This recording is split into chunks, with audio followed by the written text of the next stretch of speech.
Hello, Birmingham. I am Brian K. Rice, candidate for the office of the Mayor of Birmingham. And today I'm going to be focused on a series that I call Too Compromised to Lead. I do believe that if our city leaders have committed enough violations, I believe they are too compromised to lead. And here's an example of a potential violation that I want every taxpayer to be very aware of. Because if this is allowed to exist, there's no such thing as ethics laws. There's no such thing as personal gain and private gain. There's no such thing. So let's break this thing down. So here we have North Birmingham School. ABC 3340 did a news article a couple years earlier this year called "Where is the grant money to redevelop Old Birmingham School?" So in this situation, I want everyone to watch the video where Valerie Abbott asked the question: shouldn't this be something we do before we purchase the school? This is a situation where if there's a conflict of interest involved, none of that matters. Councilman Abbott. None of that matters. If there's a conflict of interest involved, all that matters is getting to the bag. That's all that matters.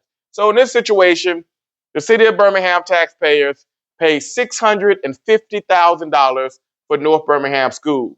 But let's look at it a little bit deeper.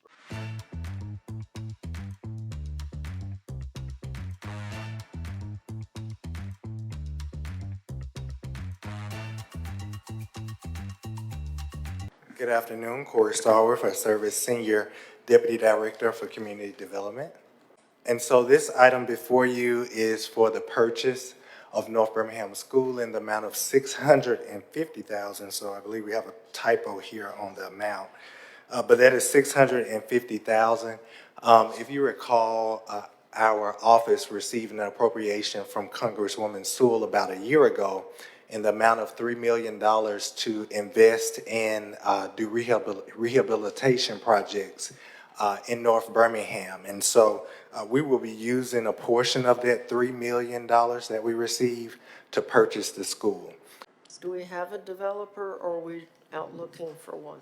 So we will be looking for one. First, we want to do our due diligence in-house with an engineering firm just to test the soil, as well as determine if the building, can be used for affordable housing.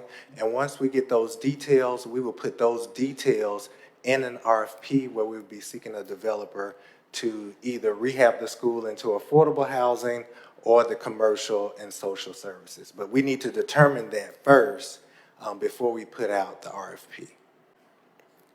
Shouldn't we do that ahead of time before we actually pay for it?